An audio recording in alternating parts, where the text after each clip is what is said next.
Okay, so let's talk about a narrow stretch of water you've probably been hearing a lot about lately, the Bab El Mandeb Strait. It's become this critical pressure point for the entire global economy, and we're going to break down exactly why.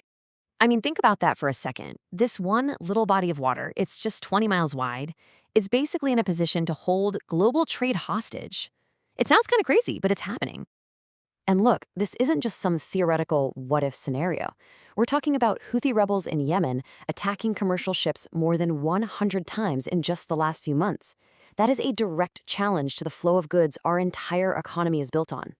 So let's dive right into what's happening on the ground, or on the water, I should say. This is a choke point that is actively under attack right now. The whole situation is incredibly tense.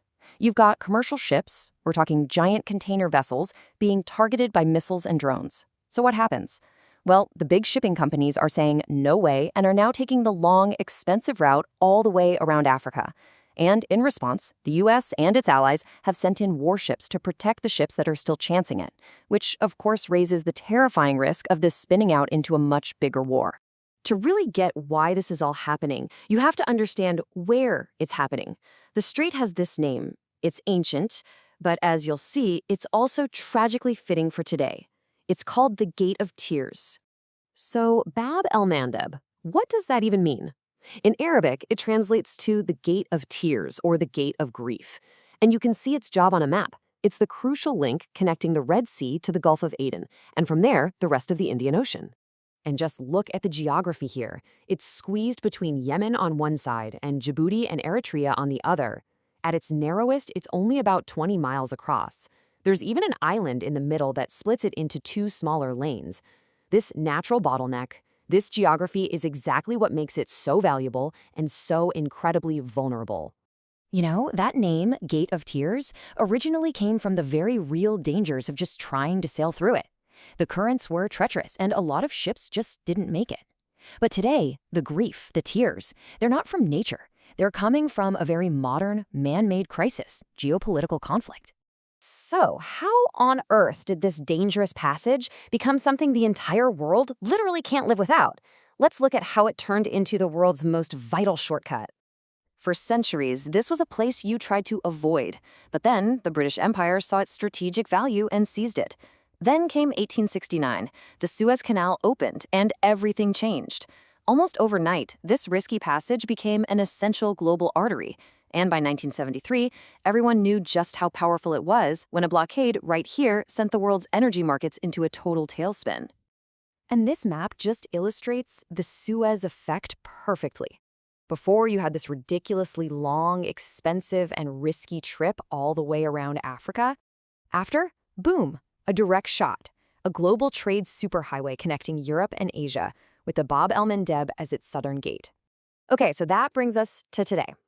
Because that vital superhighway, well, it's now turned into a new geopolitical battlefield. So who are the main players in this conflict? Well, you've got the Houthi rebels, who control western Yemen, right on the edge of the strait. They're backed by Iran, who uses them as a proxy force. And on the other side, you have the United States and its allies, who are based just across the water in Djibouti. Their mission is simple: keep this shipping lane open no matter what.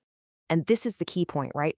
These aren't random attacks. The Houthis are explicitly weaponizing geography. They're using their position right next to this narrow passage as a strategic tool to put direct economic pressure on the rest of the world. And this is where it gets even wilder. All of this military focus is centered on the tiny country of Djibouti. It's this small pocket of stability in a really volatile region, which is why the US has its largest base in Africa there. But guess who else is there? China. They built their own naval base to protect their trade routes. So you have these global rivals, plus France, all clustered together with their eyes glued to this one little choke point. So, let's tie all of this together. Let's answer the big question. Why should you, wherever you are in the world, care about this one narrow strait? The numbers are just staggering. We are talking about 12% of all global oil trade passing through here. That's 4.5 million barrels of oil every single day. And it's not just oil. Over 20% of all the world's container shipping, the stuff you buy online, the parts for your car, it all relies on this one passage. It is, no exaggeration, a primary artery of the global economy.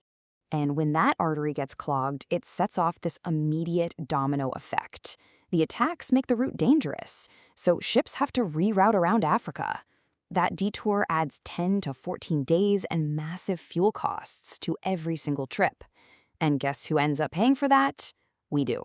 Those costs get passed on to us, the consumers, making everything from gas to groceries more expensive. And the broader impact is huge. You get major supply chain delays for food, medicine, you name it.